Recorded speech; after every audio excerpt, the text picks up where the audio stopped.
আদ্রিতার চোখে নীল ছিল নিছকই একজন চাকর। সে সারাদিন আদ্রিতার ভাই ফরমাস খেটেও ওকে সন্তুষ্ট করতে পারত না।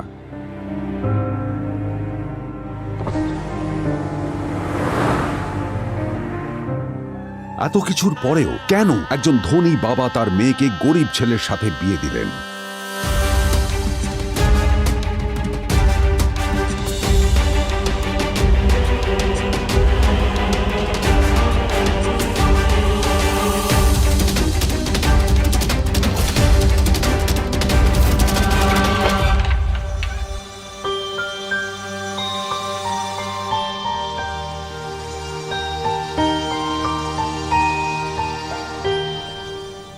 এবং তারপরে সেই মেয়েটি তার গরিব স্বামীর কাছ থেকে নতুন বছরে এমন একটা গিফট পেয়েছিল যে তার চক্ষু স্থির হওয়ার জোগাড় হয়েছিল। আর ওর স্বামী সম্পর্কে সত্যিটা জানার পর তো ও প্রায় অজ্ঞান হয়ে গিয়েছিল।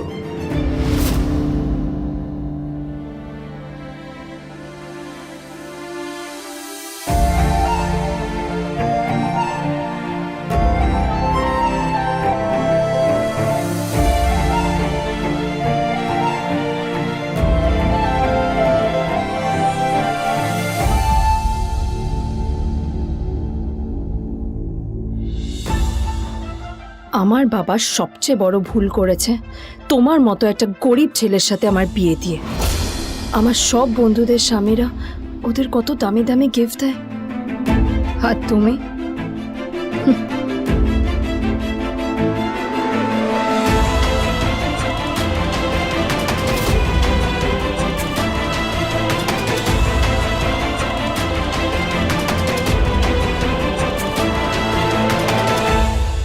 আদ্রিতা তার বাবার কথায় নীলকে বিয়ে তো করেছিল, কিন্তু ও শর্ত দিয়েছিল যেন বাড়ির বাইরের কেউ না জানতে পারে যে নীল ওর স্বামী। নীল ওই বাড়িতে ঘর জামাইয়ের মতো থাকলেও ও যেন ওখানে একজন চাকর ছিল। সবাই ওকে অপমান করত। ওই বাড়িতে না ও ঠিক মতো খাবার পেত, আর না ওর কোনো আলাদা ঘর ছিল। কখনো কার্পেটের উপর ঘুমোতো, তো কখনো আবার পোষা কুকুরের ঘরের পাশে নীলকে ঘুমোতে হতো। হাত খরচ মেটাতে ও এক জায়গায় ওয়েটারের কাজও করত। আদ্রিতা তার বন্ধুদের বলেছিল যে আদ্রিতা বিদেশে বিয়ে করেছে আর তার স্বামী লন্ডনের একজন খুব বড় বিজনেসম্যান। কিন্তু যখন আদ্রিতার বন্ধুরা ওকে ওদের স্বামীদের দেওয়া দামি দামি গিফটগুলো দেখাতো, তখন লজ্জায় ওর ভিতরটা পুড়ে ছাই হয়ে যেত।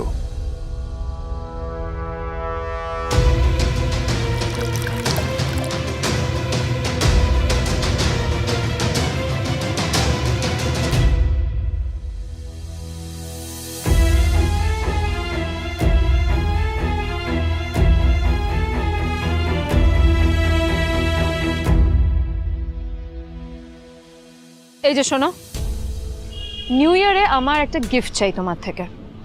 আর গিফট যেন দামি হয়, হ্যাঁ, মানে খুব দামি, কয়েক লাখ টাকা। ওকে? কয়েক লাখ টাকা? কিন্তু অদ্রিতা, এত টাকা আমি একসাথে কখনো দেখিনি। তোমাকে এত দামি গিফট আমি কি করে দেব? এটা তো তোমার বিয়ে করার আগে ভাবা উচিত ছিল। একজন পুরুষ মানুষ হয়ে নিজের স্ত্রীর এইটুকু ইচ্ছা তুমি পূরণ করতে পারবে না? স্ত্রীর এই কথাগুলো নীলকে আহত করে। নিঃশব্দে ওখান থেকে চলে যায় নীল।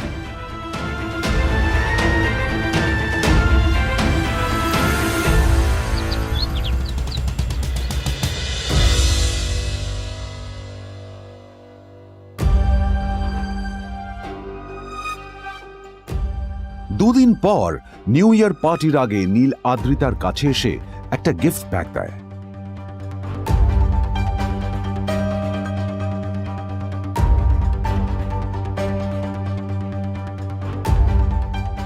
আদ্রিতা মুখ বেজার করে বাক্সটা খুলল, তবে তারপর বাক্সের ভেতরে গিফটটা দেখতেই ও চমকে গেল।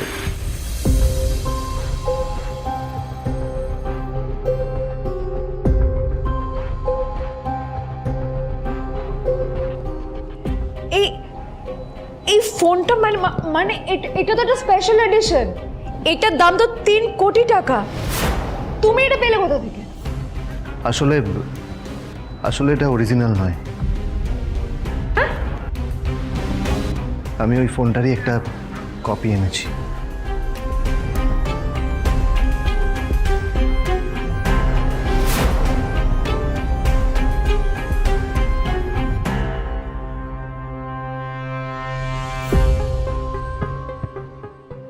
কিন্তু আদ্রিতার নীলের কথায় একটু সন্দেহ হয়, কারণ ফোনটা দেখে একেবারেই আসল বলেই মনে হচ্ছিল। পরের দিনই আদ্রিতা ওই কোম্পানির শোরুমে গেল। এই ফোনটা একটু দেখুন না প্লিজ। ওয়াও, আচ্ছা ম্যাম, আপনি কি মিস্টার রয় চৌধুরীর বন্ধু? কে মিস্টার রয় চৌধুরী? ও, আপনি কি ওই রয় চৌধুরী গ্রুপ অফ ইন্ডাস্ট্রিজের মালিকের কথা বলছেন? হ্যাঁ। না না, আমি ওনাকে চিনি না। আমি কেন, আমার মনে হয় কেউই ওনাকে চেনে না। বড় বড় মানুষেরাই ওনা দেখা পান না। আমিও কোনোদিন ওনাকে দেখিনি, কিন্তু সাডেনলি আপনি এই প্রশ্নটা করলেন কেন? অ্যাকচুয়ালি ম্যাম, আপনার হাতের এই ফোনটা আসলে এটা ফোনের স্পেশাল এডিশন। এই কাটিং, এই ডিজাইন, এই লোগো, এটা জাল করা ইজ নেক্সট টু ইম্পসিবল। আর গোটা ভারতে বিক্রি হওয়া এই ফোনের সেকেন্ড পিস এটা, যেটা মিস্টার রয় চৌধুরী কিনেছিলেন। সেজন্য জিজ্ঞেস করছি ম্যাম, আপনি এই ফোনটা কোথা থেকে পেলেন? তবে কি নীলই মিস্টার রয় চৌধুরী, নাকি নীল এই ফোনটা চুরি করেছে? বেকার নীলের কাছেই কোটি টাকার ফোন কোথা থেকে এলো? নীলের সত্যিটা তাহলে কি? আর ও যদি সত্যি বড়লোক হয়ে থাকে, তবে ও নিজের শ্বশুর বাড়িতে খরচামাই হয়েই বা থাকে কেন? আদ্রিতা এসব কথাই মনে মনে ভাবছিল। তবে আদ্রিতার বিশ্বাস ছিল যে কোনো না কোনো মতলব করেই নীল এই ফোনটা আদ্রিতার জন্য নিয়ে এসেছিল। কিছুদিন পর আদ্রিতা সেই ফোনটার কথা ভুলে গেল। নীল সকাল সকাল ঘুরতে বেরিয়েছে বাইরে।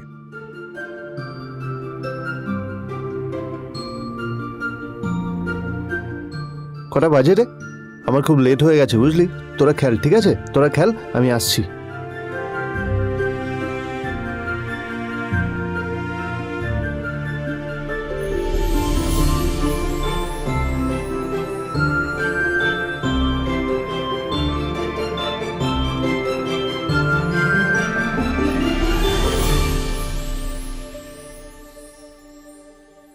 নীল, জল পড়ছে না কেন দেখো না। নীল, নীল, নীল কোথায় গেল? নীল,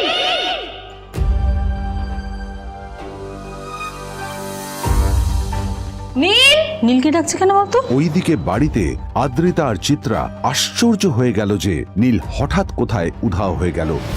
মা তোমাকে কিছু বলে গেছে নীল? হ্যাঁ, কোথায় গেছে ও? না, আমি ওর কোনো খোঁজ খবর রাখি না। আমার একটা কথা মনে হচ্ছে, ওকে না এবার একটু শীতে করতে হবে। একটা কাজে যদি আসতো ছেলেটা, যখনই কোনো কাজের কথা বলি ভ্যানিশ হয়ে যায়। আমি ওকে বলেছিলাম R&B গোল্ড এন্ড ডায়মন্ডস থেকে আমার সেটটা নিয়ে আসতে, আনেনি। আনেনি। আজকেও ভালো করে অফিসে নিয়ে যাব, ভ্যানিশ হয়ে গেল। কোথায় গেল কে জানে। আমার ভাগ্যে জুটেছে এরকম একটা ছেলে। এই যে তুমি কেন বিয়েটা দিয়েছিলে আমাকে? এটা আবার কি বলছিস? আমার কি দোষ? দেখ, ওই অসভ্য ছেলেটার সাথে বিয়ে দিতে চাইনি। যা করেছে তোর বাবা করেছে, এটা আমার কোনো দোষ। তখনই হঠাৎ নীল সেখানে এসে উপস্থিত হলো, কিন্তু ও দুজনকে উপেক্ষা করে ভিতরে চলে যাওয়াই শ্রেয় মনে করল। এই যে লাট সাহেব ফিরলেন রাজকার্য করে। এদিকে এসো, তোমার ফাঁকিবাজির আলোচনাই এখানে চলছে। মা প্লিজ থাক, মা থাক, ভাল লাগছে না। এমনিতেই অফিসের জন্য আমার লেট হয়ে যাচ্ছে, আর বিজন আমার ওয়েটও করছে। বিজনের নাম শুনেই নীলের মুখটা ফ্যাকাশে হয়ে গেল। আদ্রিতা নীলকে উপেক্ষা করেই বলল, আরে যে এই ছেলেটার মতো আর একটা ফাঁকিবাজ না তুমি পাবে না। তুমি কেন দাঁড়িয়ে আছো? এই যে শোনো শোনো শোনো শোনো, দাঁড়িয়ে আছো কেন? তোমাকে আমি বলেছিলাম R&B গোল্ড ডায়মন্ডস থেকে আমার সেটটা তুলেছো, তোলোনি তো। এইটা চাই না আমার। তুমি আমার সাথে অফিসে যাবে, ফেরার পথে তুমি সেটটা নিয়ে আসবে। তোমার জন্য সবসময় লেট হয় অফিসে, তোমার জন্য। বিরক্ত লাগে। আর ব্যাগটা নিয়ে ওর পেছন পেছন কোথায় যাচ্ছ? যাও দিয়ে ওখানে রেখে এসো। নীল চিত্রার সাথে মাঝে মাঝে ঝগড়া করলেও তার স্ত্রী আদ্রিতার সাথে ও কখনো ঝগড়া করতো না। সত্য সব অপদার্থ।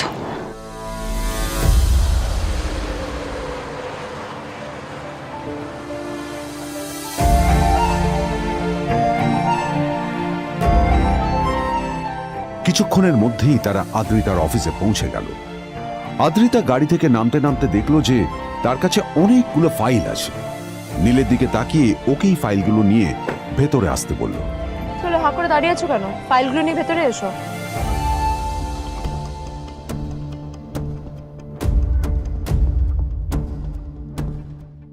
আদ্রিতা যখন ওর ক্যাবিনে পৌঁছলো তখন দেখলো সেখানে আগে থেকেই ওর বন্ধু এবং বিজনেস পার্টনার বিজন বসে ওর জন্য অপেক্ষা করছে।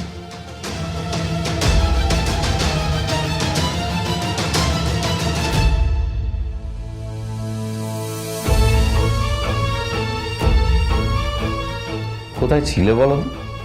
আমি 1 ঘন্টা ধরে তোমার জন্য এখানে ওয়েট করছি। এই লোকটার কি কোনো কাজকর্ম নেই? 1 ঘন্টা ধরে বসে আমার স্ত্রী আদ্রিতার জন্য অপেক্ষা করছে।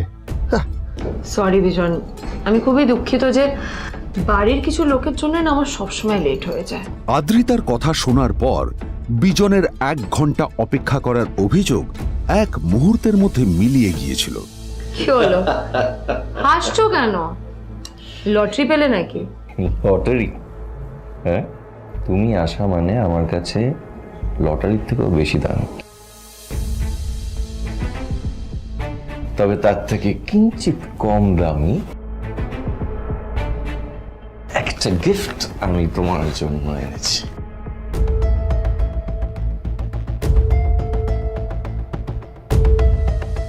This is a rare diamond necklace for you. এটা আমার জন্য? সত্যি? এই শহরে এটা খুঁজে পাওয়া খুব বিরল। Just like you. Like it? Thank you. You're welcome. Thank you for the gift. আসি তাহলে এখন।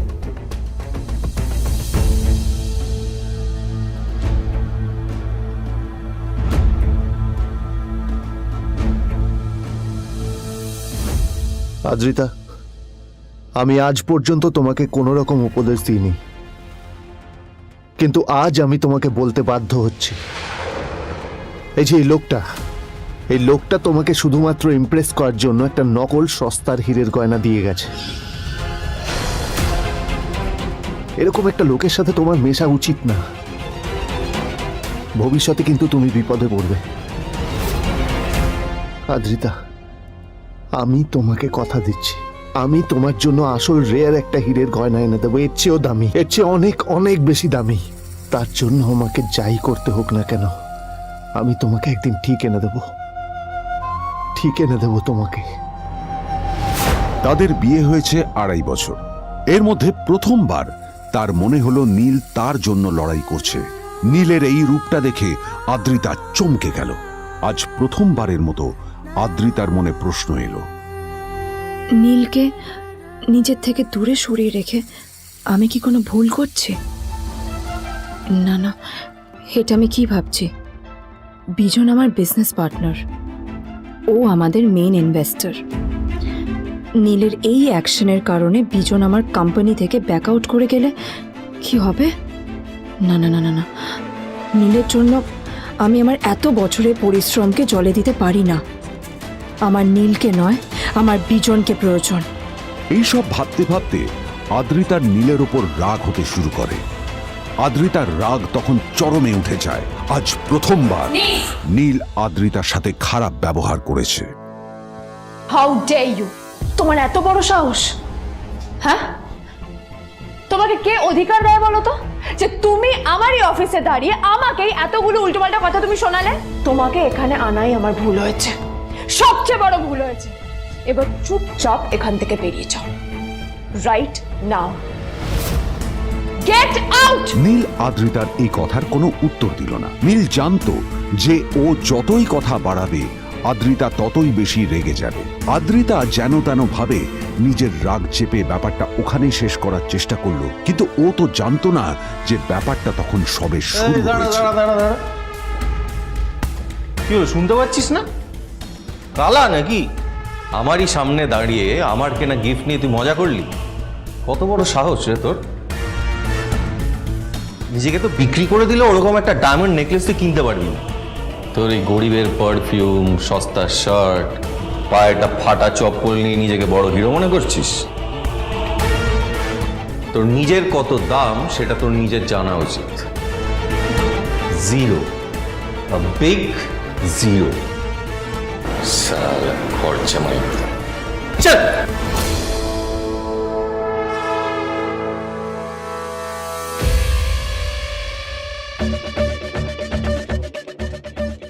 নীল তখনও ঝামেলা করার মেজাজ ছিল না, কিন্তু যখন কেউ অন্যের নীরবতা সুযোগ নিতে শুরু করে তখন কথা বলাটা প্রয়োজন।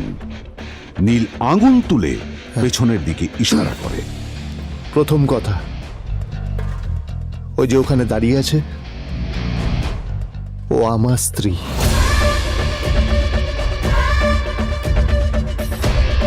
তাই আমার স্ত্রীকে তোমার নেকলেস দেওয়ার কোনো অধিকার নেই।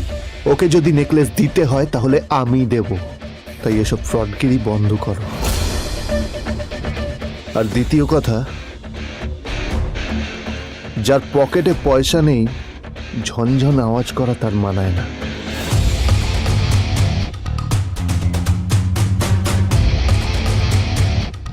নীল বিজনকে তার সোয়াগ দেখিয়ে বেরিয়ে গেল।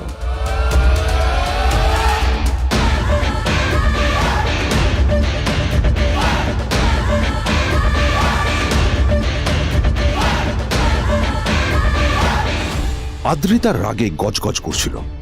ওর জ্বলন্ত চোখের সামনে শুধু নীলের মুখটা ভেসে উঠছিল। ও যতই নীলের কথা ভাবছিল ততই ওর রাগ বেড়ে যাচ্ছিল। গত কয়েক মাস ধরে আদ্রিতার কোম্পানির অবস্থা একেবারেই ভালো ছিল না। আদ্রিতা তা সামলানোর আপ্রাণ চেষ্টা করছিল। কি যে করবেও সেইটাই বুঝে উঠতে পারছিল না। তারপর বিজনের সাথে ওর দেখা হলো, আর তখনই বিজনের সাথে ওর বন্ধুত্ব হলো। বিজন একটা খুব বড় পরিবারের সদস্য। আজ বিজন শুধুমাত্র আদ্রিতার কোম্পানির একজন বিজনেস পার্টনারই নয়, সাথে বড় ইনভেস্টরও। আর শুধুমাত্র বিজনের কারণেই আদ্রিতার কোম্পানি এখনো চলছে। এই কোম্পানির সমস্ত লস বিজনই বহন করে এবং আদ্রিতারও ওকে তাই খুব প্রয়োজন। বিজনের সাথে বন্ধুত্ব করা আদ্রিতার পক্ষে সহজ কাজ ছিল না। অনেক কাঠখড় পুড়িয়ে আদ্রিতা ওর কাছাকাছি এসেছিল। সবকিছু ঠিকঠাকই চলছিল, সবকিছুই আদ্রিতার প্ল্যান অনুযায়ী হচ্ছিল, কিন্তু নীল আজ এসে সবকিছু নষ্ট করে দিল। জাস্ট কি দরকার ছিল বুঝতে পারছি না। কি দরকার ছিল নীলের বিজনকে এতগুলো কথা শোনানোর? এবার বিজন আমাকে টাকা দেবে কিনা সেটাও জানি না। আমার কোম্পানিতে ইনভেস্ট করতে চাইবে কিনা সেটাও বুঝতে পারছি না। কি করব?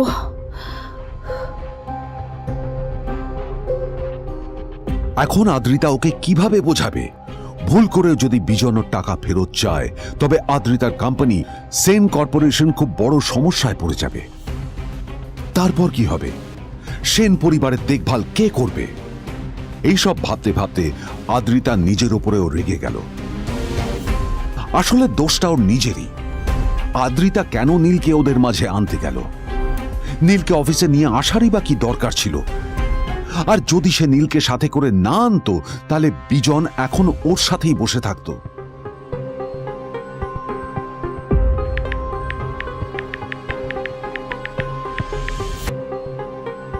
প্যামেলা, আমি মিটিংয়ে বেরোবো, আমার চেঞ্জটা একটু নিয়ে এসো প্লিজ।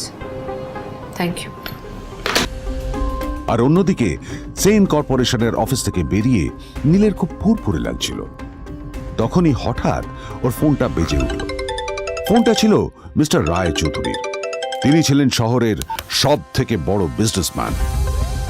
হ্যাঁ মিস্টার রায়চৌধুরী, আমি আপনাকেই ফোন করতে যাচ্ছিলাম। আমি একজন বিশেষ লোকের সাথে তোমার একটা মিটিং ফিক্স করেছি। ওর অ্যাড্রেস আমি তোমাকে টেক্সট করে দিয়েছি। আমি চাই তুমি ওই লোকটার সাথে মিট করো। ঠিক আছে, আমি যে কোনো কারোর সাথে দেখা করতে পারি, কিন্তু তার জন্য আপনাকে আমার দুটো শর্ত মানতে হবে। প্রথমটা, আমার জন্য একটা রেয়ার হীরের নেকলেস আপনাকে জোগাড় করে আনতে হবে। আর দ্বিতীয়টা, আমি আপনাকে টেক্সট করছি, এটাও কিন্তু একই রকম জরুরি। এই দুটো কাজ আপনাকে যত তাড়াতাড়ি সম্ভব করে ফেলতে হবে আমার জন্য, ঠিক আছে? তোমার অ্যাকাউন্টে কিছু টাকা পাঠিয়েছি। কিছু জামা কাপড় কেনো, যাতে তুমি ভদ্র সমাজে আসার যোগ্য হও আর তোমাকে আমি স্বামীর পরিচয় দিতে লজ্জা না পাই। তোমার কারণে আমার পরিবার লজ্জা পাবে, আমি সেটা চাই না। যখনই দেখি তখনই তুমি ভিকিরির মতো ছেঁড়া ফাটা জামা কাপড় পরে থাকো।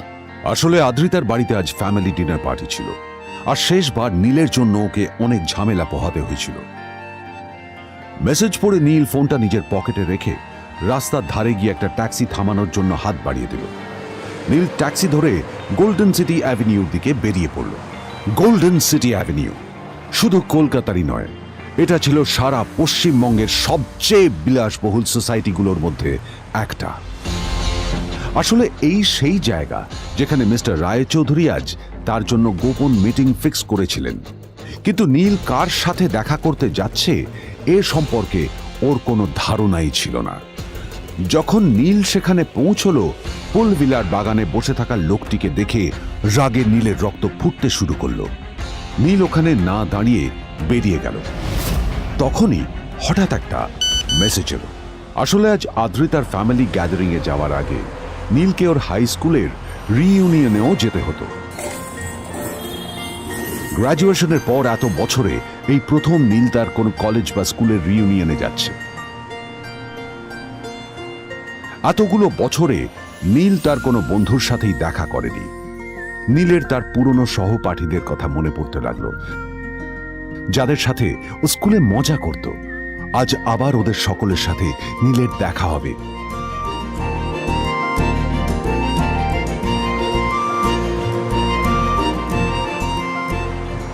আর এই সব কিছু ভেবেই নীল এক্সাইটেড হয়ে যাচ্ছিল। আসলে সোহিনীকে নীল তার স্কুল টাইমে পছন্দ করত।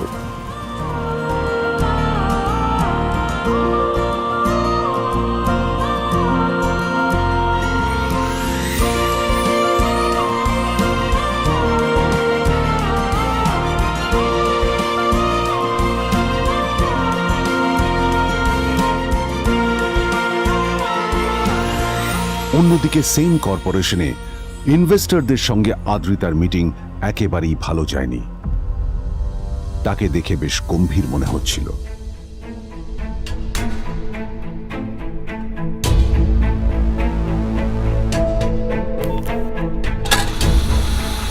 ভাই, পৃথিবীতে এমন লোকও আছে, কি দিমাগ দেখলি? হ্যাঁ, কাজকর্ম তো কিছু করার নেই, আর কিছু করেও না। হ্যাঁ, শুধু চলে এসছে আমাদের ম্যাডামকে রাখাতে। এই 1 বছরে না কিচ্ছু বদলায়নি। আরে আমি তো ভেবেছিলাম যে এর সাথে ম্যাডামের আর কোনো সম্পর্কই নেই, কিন্তু না, এখন যা দেখছি উল্টে ম্যাডামের মাথায় উঠে নাচছে। আমার মাঝে মাঝে মনে হয় এদের দুজনের বিয়ে কিভাবে হলো। আর বিয়ে তো অনেক পরের কথা, 2 বছর হয়ে গেল, এদের এখনো ডিভোর্স হলো না। হ্যাঁ, আমার তো ভাবলে কিরকম অবাক যা লাগছে। বলেছিস।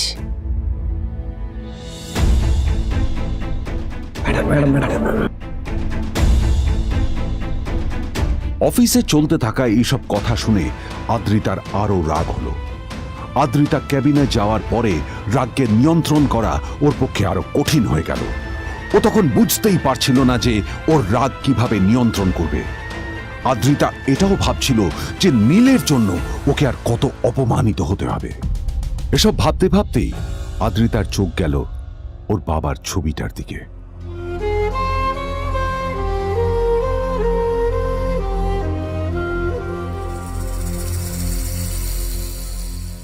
আমি তো তোমার সবচেয়ে প্রিয় মেয়ে ছিলাম বাবা, তাই আমি সবসময় ভেবেছি যে তুমি আমার জন্য যাকে সিলেক্ট করবে সে সব থেকে শ্রেষ্ঠ হবে। তাই আমি নিজে থেকে কখনো কোনো রিলেশনশিপে যাইনি, আর তোমার কাছে বিয়ের কোনো শর্তও রাখিনি। কিন্তু তুমি না আমার সাথে কি করলে? এই গাধাটার সাথে আমাকে বিয়ে দিলে। আমার জীবনটা নষ্ট হয়ে গেল, শেষ হয়ে গেল।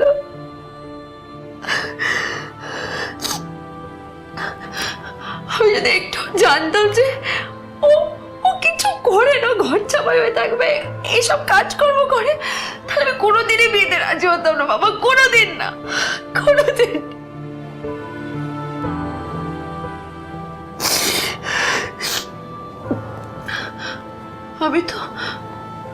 আমি তো সবসময় ভাবতাম যে বাবা মারা তাদের সন্তানের ভালো চায়, কল্যাণ চায়, তাদের জন্য চিন্তা করে, কিন্তু কিন্তু বাবা তুমি আমার জন্য একটু চিন্তা করোনি। তুমি শুধু তোমার শেষ কর্তব্যটুকু করতে চেয়েছিলে, শেষ ইচ্ছাটুকু রাখতে চেয়েছিলে, ব্যাস পালন করা হয়ে গেছে। আর আমাদের তুমি ছেড়ে চলে গেলে, তুমি আমাকে ছেড়ে চলে গেলে। অন্যদিকে নীল রিইউনিয়ন পার্টির জন্য হোটেল প্রাইম স্টারের দিকে রওনা হলো। হোটেল প্রাইম স্টার ছিল শহরের সবচেয়ে দামি হোটেল। ওখানে শহরের সব বড় লোকেরা যাতায়াত করত।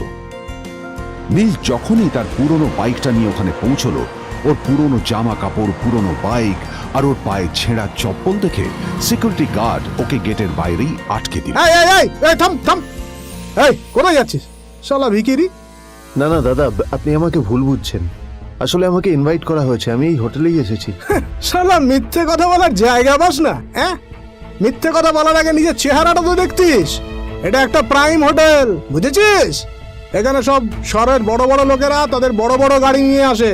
শালা তোর মতো একটা ভিকিরি একটা ফ্যাট প্যাটে আওয়াজ বের করা বাইক নিয়ে চলে এসেছিস, আর আমি তোকে ঢুকতে দেবো না দাদা, আমাকে ইনভাইট করা হয়েছে। আমাকে শুনুন শুনুন, আরে চল আমাকে একবার ঢুকতে দিন আমাকে। নীল পড়ে যেতেই একটা দামি গাড়ি ওখানে এসে দাঁড়ালো। এই গাড়িটি আর অন্য কারো নয়, হোটেল প্রাইমের মালিক মিস্টার খান্নার ছিল। কি হচ্ছে কি এটা? হোটেলের গেটের সামনে এসব এসব ক্যাশ চলছে এখানে। হোটেলের বদনাম হবে না এতে? স্যার দেখুন না, এই যে ভিকিরিটা হোটেলে ঢুকতে যাচ্ছে, আমি বারণ করছি, শুনছে না স্যার? Shut up! আপনি কি করতে আছেন? কে কি হচ্ছে দেখি দেখি কে? মিস্টার খান্না তার চশমা খুলে নীলের দিকে দেখলেন, আর ওনার মুখটা হাঁ হয়ে গেল।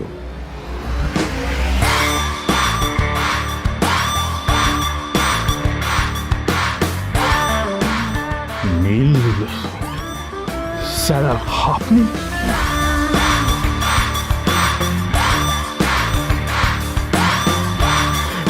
Extremely sorry sir. Sir sir, আপনি একটা ইনফর্ম করেননি কেন আমাকে? আপনি আসবেন জানলে তো আমি নিজে রিসিভ করতে আসতাম আপনাকে। ছি ছি ছি ছি ছি ছি। ঠিক আছে, আপনি ব্যস্ত হবেন না প্লিজ। জানোইনি কে? নিজের বসকে এভাবে একজন ভিখারিকে হাতে পায়ে ধরতে দেখে গার্ডটিও অবাক হয়ে গেল। আরে sir, sorry sir, extremely sorry, আপনি আমার সঙ্গে আসুন। সরি স্যার, সরি, ভুল হয়ে গেছে স্যার। সালাম স্যার। নীল কি তবে সত্যিই একজন খুব বড়লোক কেউ? জানতে পকেট এফএম এর এই সম্পূর্ণ গল্পটি শুনুন বস, দুনিয়া যার বসে, যেটা ভারতীয়রা সবচেয়ে বেশি শুনছে। বিনামূল্যে গল্প শুনতে নিচের ইনস্টল বাটনে ক্লিক করুন এবং পকেট এফএম ডাউনলোড করুন।